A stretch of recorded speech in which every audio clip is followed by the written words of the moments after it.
Well, hello everyone. My name's Nathan, and it's my privilege to be able to speak to you today. We've been at our Ground Level Leaders National Forum where we've had Steve Campbell with us, which has been amazing. Yeah, great, thank you. Amazing. And we've been talking about leadership that lasts.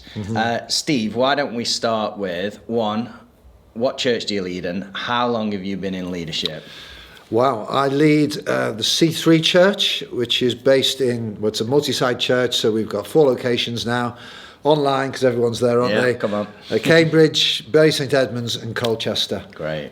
We've been there just on 28 years, so man and boy. Wow. We moved there, I was 32 years of age. We actually moved to a situation that was in but the crisis, it was the idea was go make it work or go and close it down. Well, we made it work, so there we go. Oh, that's amazing. That's amazing. And doing incredible there at C3.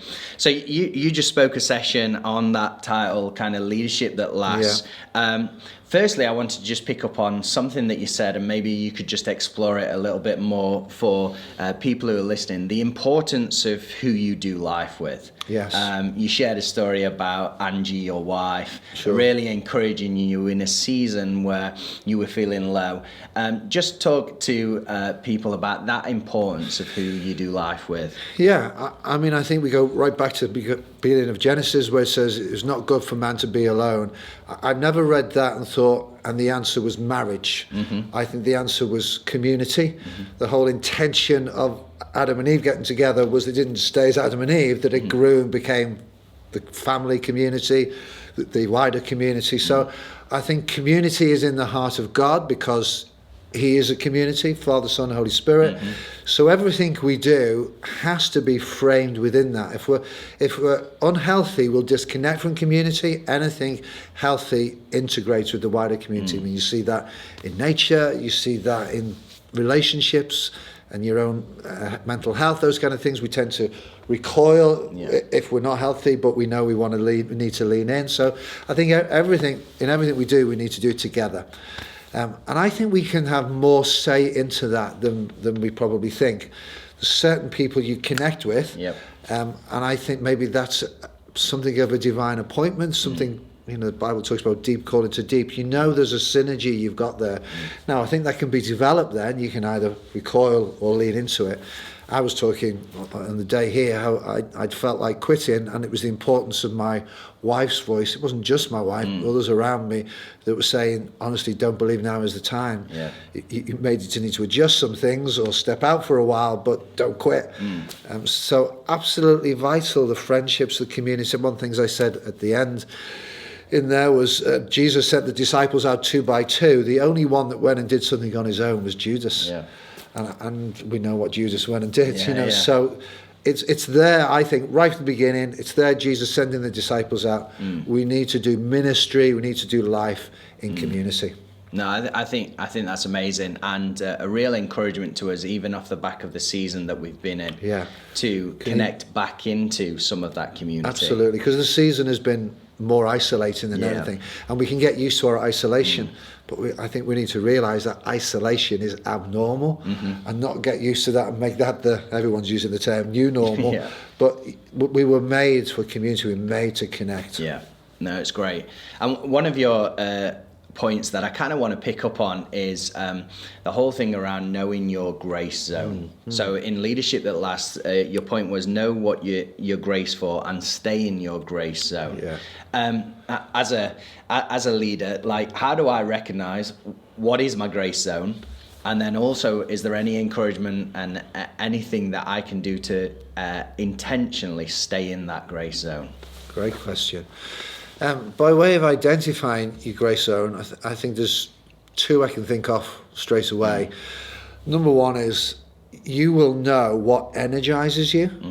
You'll know what, and I don't mean it won't take effort, but you'll know it's greased, it's flowing freely. There's something about it that gives you energy. So like for me, communication is one of my gifts. I knew very early on. Now I worked really hard in preparing messages, sermons, but the energy it gave me, particularly in the delivery, not so much the preparation, but I knew I needed to do the preparation for the delivery to be good. it was just exhilarating. Now, you've got to watch that in case you're on an ego trip, but I think the second thing, which is a good balance to that, is not only do you feel this is easy, this is running, I'm on track, others recognise it. Yeah. And so others, that's exactly what happened to me in communication. So many people came to me and confirmed that. And it wasn't like out of the blue. It wasn't, oh, I never thought I was good at that. It was, yeah, that feels so right for me. I feel like I've got a grace from God to do it. And grace for me, it's almost tangible. You know when it's there and you know when it's absent. Yeah. So this is something that I can do. Now, don't mean that in arrogance. I just mean recognition of what God has given you. And definitely other people seeing it and them saying to you, do you know you're good at that? Yeah. Now, sometimes people don't recognize what they're good at, which always surprises me, because I think, surely you know you're good at that. I use the example of hospitality. Some people are just superb at it, but what they do is they devalue that gift because they see other gifts as higher. And I think we need to be careful on that one, that we realise we're a body. It's the whole point of the body, isn't it? Yeah. Some are more hidden. If you don't have those hidden bits, then we're not going to function. Yeah. So it's those two. Yeah. It feels easy, feels exhilarating, feels energising, and other people recognise it. Yeah. No, that's so good. And I guess for you, you didn't, maybe you didn't know that until you actually began to do it. Yeah. I think one of the things we do have to do, particularly earlier on in ministry, if anyone's listening like that, is do lots of things. Yeah. You know, particularly when I was in my teens and my early 20s, I really did do everything. And part of that was necessity because it was a church plant, but part of it was trying to experiment to find out. And sometimes, I don't think we're very good at this in the church always, we've got to let people have a go, and it's okay if they fail, because either they'll get better when they fail, or we'll all realise, why did we give them the space to do that? That's not for them. That's just not their grace zone. So, but that's helped to identify what you shouldn't be doing as much as what you should be doing. So experimentation, having a go, there's never rules out, of course, and I'm sure people listening are going to be in all different situations. There are just some things that have to be done. Yeah.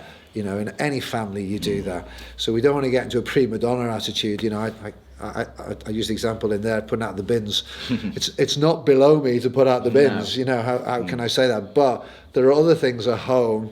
I'm not a good cook.